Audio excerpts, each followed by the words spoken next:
That's the problem, because most Northerners were killed during the coup, and some Westerners as well, like Akintola, like Adimule Gun, and other people. Whereas no one was killed in the. That's why people time it as. But an Igbo officer was killed. A lieutenant colonel, an Igbo officer from Anambra was killed. I can't remember his name now. But one Igbo officer was killed. Oh, well, perhaps. Yes. But in the East, he was killed in Lagos. Nothing happened much in the East. Yes. That's why people term it an Igbo coup. But unless when you see everything together, it's not an Igbo coup. But some officer betrayed the spirit of the revolution, and that's why some people term it as Igbo coup. Ironsi was supposed to have been taken out. They that's another problem. They saw him that night. He was coming from a party. Yeah. Right? And he came out of the car. Instead of shooting him, they gave him a decent salute. And that was an Igbo. It was an Igbo man that was stationed to take him out. It was an Igbo man. I think it was Major Okafo. Yes, that led the officer that were there. Yes. And that questioned many things. Why was he allowed to go? But, some people, when they enter a place, people begin to tremble. But Ademo Yega said he never wanted Okafo to carry out that mission. Because he suspected Okafo him. Was not a revolutionary, but they have to bring him in because of the position he was at that time. They have to bring him in. He fought with Ifajuna in prison because of that singular decision. Yeah, they fought because Ifajuna also messed up. He ran away at the time of action.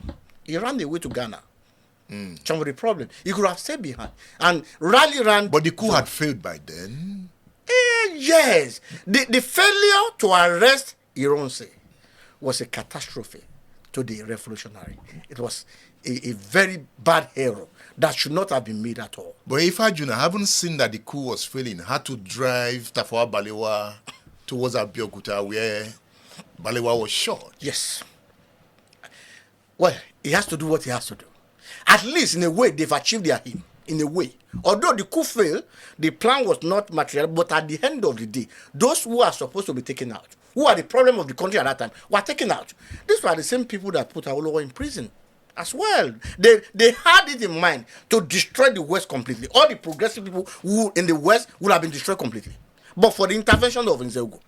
So in fact, when you look at it, these people, the coup plot at revolutionary, they did not have intention of taking over Apase to be the head of state. They had it in mind to put Awolowo there as the prime minister. So how can you now call that an Igbo coup when they want a Yoruba man to lead the country?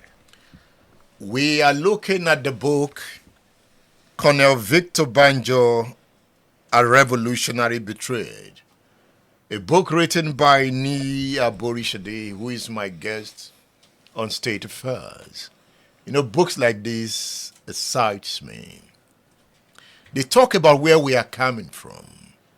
And if we are able to understand where we are coming from, we would know why we are where we are. And if we don't understand what to do to solve the problems of now, we will see how the future will be a repetition of the past. That's right. That is the power of books. So you should be reading this book. You should have a copy of this book.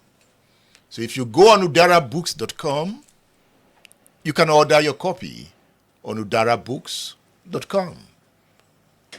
It's a good book. But again, I have a lot of questions to ask the author of this book, because the intention is to set the record straight. Yes. So together, we are on this journey. You can also order this book through our WhatsApp numbers.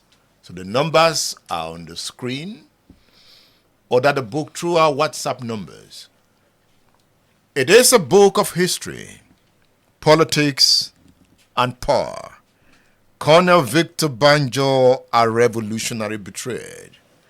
Mr. Aborisade, you were talking about Awolowo. That's correct. So let me read what the author wrote on page 71.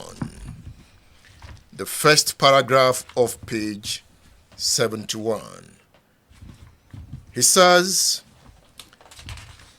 those who planned the coup had a formidable plan to establish a diarchy as the preferred system of government, and had planned to install Chief Obafemi Awolowo as the Prime Minister and would have provided efficient security throughout the country that would have made it impossible for any counter-coup to succeed. Niyi Aborisade says if Awolowo had been installed, it would have been difficult for the North to attack the whole South because the Yoruba would have joined forces with the Igbo to repel any attack from the North.